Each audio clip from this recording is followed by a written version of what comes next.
Kasi bayo kabalenya ako yung Bautista ng Exploring Pampanga. So for today's video guys, andito nga tayo sa New Gintong Pakpak dito sa Baliti, Arayat, Pampanga. So ito yung tutuluyan natin ngayong gabi. Kung bukas tayo dito ng 12 noon, kanina dumating ako dito ng 1 PM. Kakain muna tayo, nag-prepare ng foods itong New Gintong Pakpak. So update ko kayo mamaya guys. Magmula dun sa kung saan tayo nakapesto kabalen, sa bandang itaas, andito na yung pinaka-restaurant ng Gintong Pakpak. So ayan guys, oh. Napakasarap sa tengang pakinggan. Check muna tayo. So inihintay na tayo ni Sir Jacob Speed. Ito yung mga kasama natin ngayong araw. Shoutout pala uli kay Sir Louie and Marco Nanan sa t-shirt natin. So ayan, kung gusto nyo bumili ng mga merch nila, punta lang kayo sa Wearing Pampanga. Ayan, napakaganda nung pinaka t-shirt ng Wearing Pampanga. Yun guys, habang hinihintay natin foods, bali ikot muna tayo dito sa mismong restaurant nila. So ayan, pwede kayo magpwesto dito sa mga kubo-kubo nila. So order kayo dito sa mismong restaurant, ito sa pinakataas. And then maraming mga kubo na pwedeng pag-stayan. In place guys, is alfresco dining, kubo, open area. And then sa taas, every Saturday and Sunday guys, nagkakaroon sila ng live band dito. Kakain muna kami, syempre kasama natin si Sir J4 Speed. Ayan. So, yan mo sir yung Facebook page mo tsaka YouTube. Ako nga pala si J4 Speed. Ayan, please like, share, subscribe. Meron po tayong mga ginagawa po natin, mga travel. Ayan, mahilig po kayo magmotor, mga nature. Kung gusto nyong makakita ng mga ganda tourist spot dito sa Luzon, yan. Halos Luzon yung iniikot ni sir. Nagbi-million views na yan. And then syempre kasama niya yung baby niya. Yan, mga anak ta si Mrs. Yun. Kain muna kami and then later update ko kayo. Yun na pala yung kakatapos lang nating kumain. So ito yung tutuluyan natin ngayong gabi. So ito yung glamping kubo nila. Bukas guys, bali doon tayo iikot dito sa Gintong Pakpak. So check natin yung mga ibang activities nila. And then pagkabanggit sa akin ni Sir kanina na may aakyatin tayo doon, mga 240 steps yata or 260 steps. So andun yung pinaka view deck nila dito sa Gintong Pakpak. And then open na rin yung swimming pool nila dito banda. So pwede kayong mag-staycation dito, pwede kayong mag-glamping. And then yung mga bago nilang gawang mga tipi hut or yung parang A-house, yung dating nung glamping nila. And then eto nga sa pinakaharapan ko, pwede kayong mag-camping dito sa Gintong Pakpak. And then banda doon guys, no, may mga bila sila. Kung marami yan kayo, pwede sa bila. And then kung dalawa lang kayo, pwede dito sa natin, glamping kubo. So check natin guys yung pinakaloob, papakita ko sa inyo yung tutuluyan natin ngayong gabi. Tara.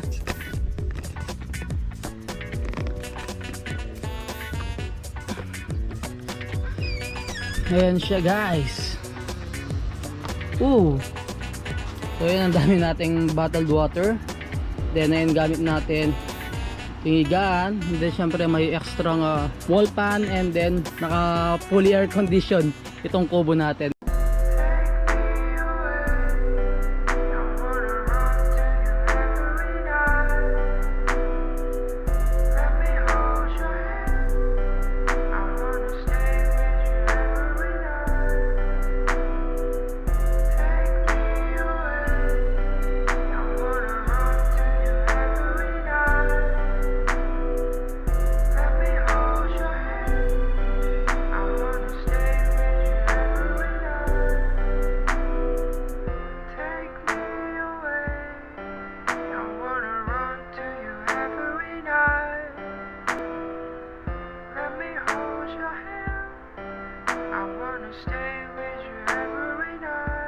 So ito na kabalan, no, sindihan na yung pinaka bonfire natin dito sa may harap ng mga kubo glamping natin. And then syempre ito may mga kasama tayong nagstay dito sa New Gintong Pakpak.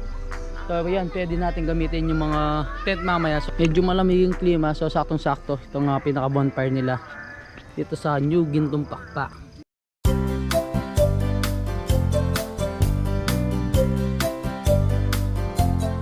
Good morning Kabalen. So yun nga, sarap ng tulog natin dito sa Kubo Glamping natin dito sa New Gintong Pakpak, Arayat, Pampanga. So ikot tayo guys, papakita ko sa inyo yung mga bagong mga deluxe cabin nila dito sa Gintong Pakpak.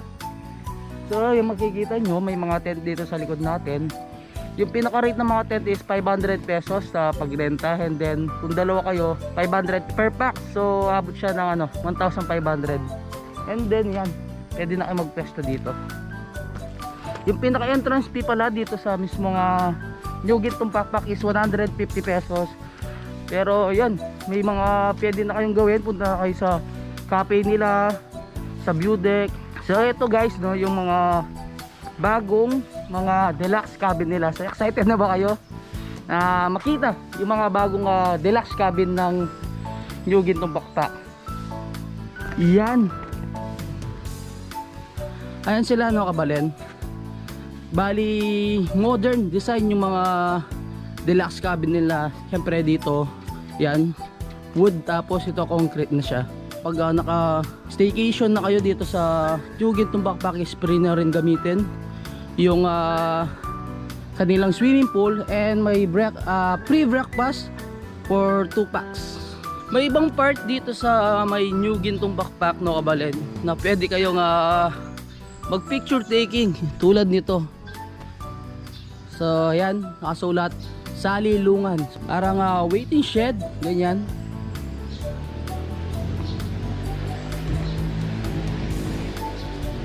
Wow, perfect place itong New Gintong Pakpak sa lahat ng nature lover dyan.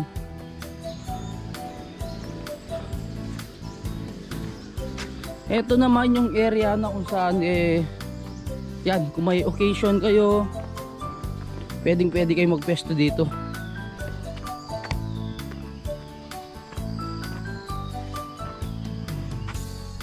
Ito naman, Kabalen, yung mga villa nila dito sa New Gintong Pakpak. So papakita ko sa inyo. Ayan sila. Ito na yung mga binabanggit ko kahapon sa ating live. So ayan, may isang villa rin dito.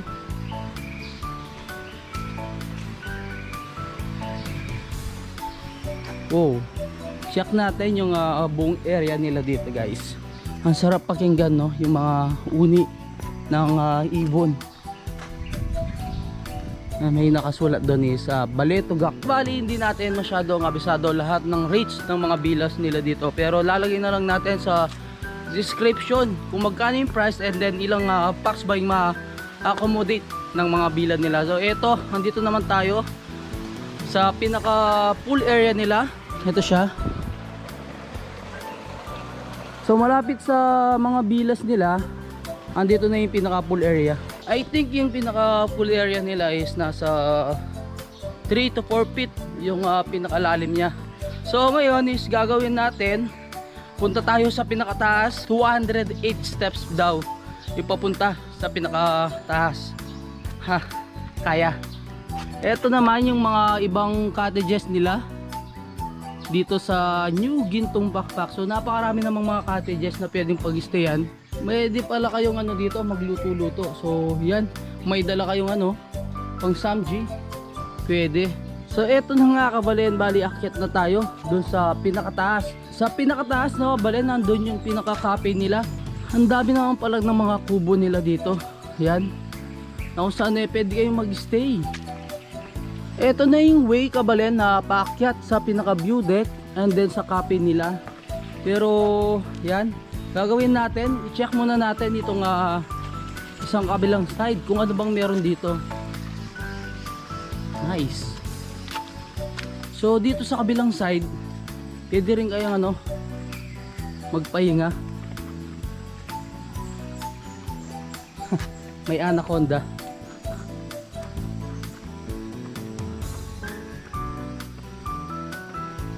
Ayan sila. So ito na guys, kakataas lang natin, chinek yung sa may kabilang side. And then to, paakyat na tayo sa pinakataas ng view deck nila. So 208 steps. Ito nga hagdan pataas. Ayan siya.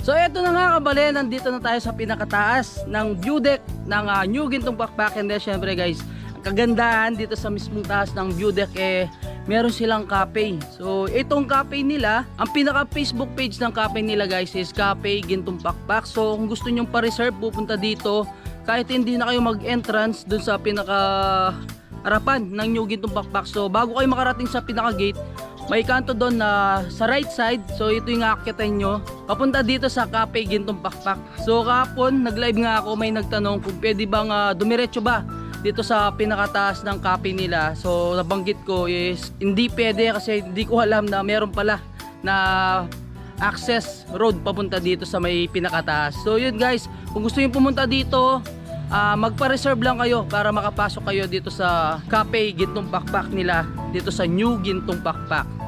Papakita ko sa inyo yung pinaka-cafe. Ayan siya. Ayan siya guys. Libot ko muna kayo dito sa view deck nila. So ayan. Pwede kayong mag-wish dito. And then dito, pwede rin kayong mag-picture taking. Ito, literal na Gintong Pakpak. Ito yung pinaka-view. Wow!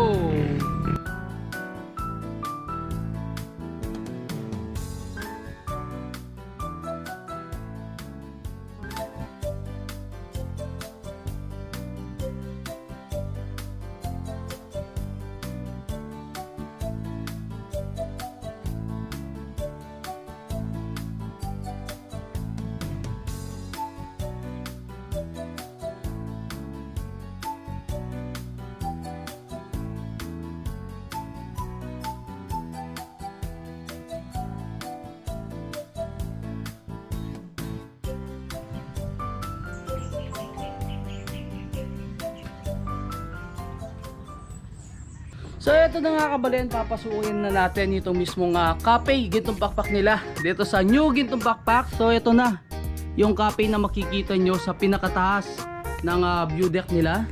Check natin yung pinakaloob. Oh, yeah. Wow, ayan siya guys.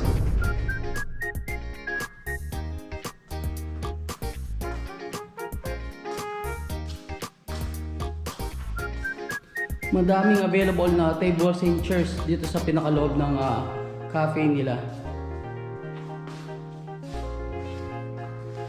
Nice.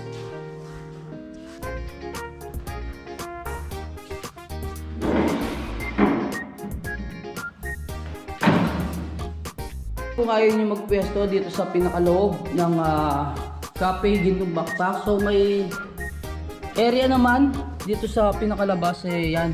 Napaka-presko guys. So may 1, 2, 3, 4, 5,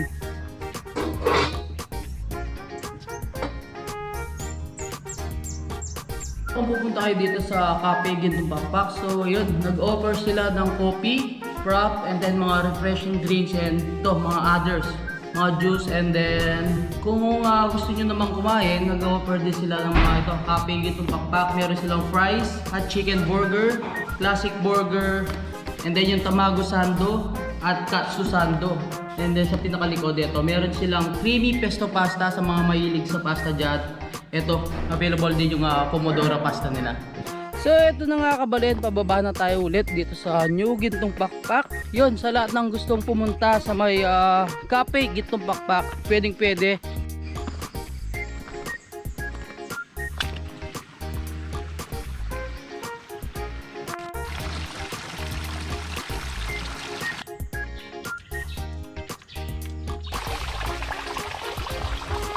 Kapag naka-staycation nga kayo doon sa Kubo Glamping and Villa, tapos yung deluxe cabin nila, so dito na rin kayo magbe-breakfast. Dito nyo na kukunin yung pre-breakfast. So So may voucher silang ibibigay sa inyo. Papakita nyo lang doon sa mismong restaurant nila. Ayan sina J4 Speed and then yung family niya. Ayan, nag-breakfast na sila doon. Ito na kabalan, no?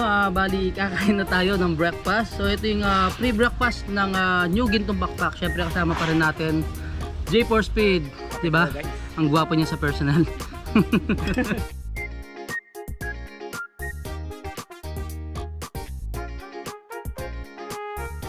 Ito kabalan yung mga deluxe cabin nila dito sa may New Gintong Backpack. Isa. Check natin kung nakabukas to. So mga bagong gawa sila yun. Ayan siya guys. Pero kulang pa siya sa may yan, mga gamit-gamit. So ayan, may bed na siya. So may sarili din silang aircon. Wow. And then paglabas nyo, ito na yung bubungad sa inyo. Ito na nga kabalad, no? Hindi na tayo nag-swimming kasi medyo sumagin na katawan ko kaninang makyat ako dun sa 208 steps nila papunta sa may view deck. And then ng Cafe Gintong Backpack. Yun know, kabalin, kung gusto nyo mag-staycation, so check nyo na itong New Gintong Backpack dito sa Baliti, Arayat, Pampanga. Ito nga, yung mga nasa likod ko, yan kung nakikita nyo, yung mga bagong deluxe cabin nila. And then tayo is nag-overnight tayo, nag-stay tayo dun sa Kubog Camping, and then sa mismong harapan niya, pwede kayong mag-camping din. Hanggang dito na lang, don't forget to subscribe, like, comment, and click the notification bell para updated kayo sa lahat ng videos ko. And syempre guys, huwag niyong kalimutang i-share ang video to para malaman ng ibang mga kabalan natin dyan na mayroong ganitong kagandang staycation dito sa New Gintong Backpack. Yan nga, yung mga bago nila, deluxe cabin, kubog camping, camping, tapos mayroon sila mga bilas. And then kapag naka-check-in naman kayo dito, pre-breakfast, and then pwede nyo na rin gamitin yung kanilang pool. Sa mga mag-ocular visit naman, 150 pesos guys. So yun, until our next vlog, peace out.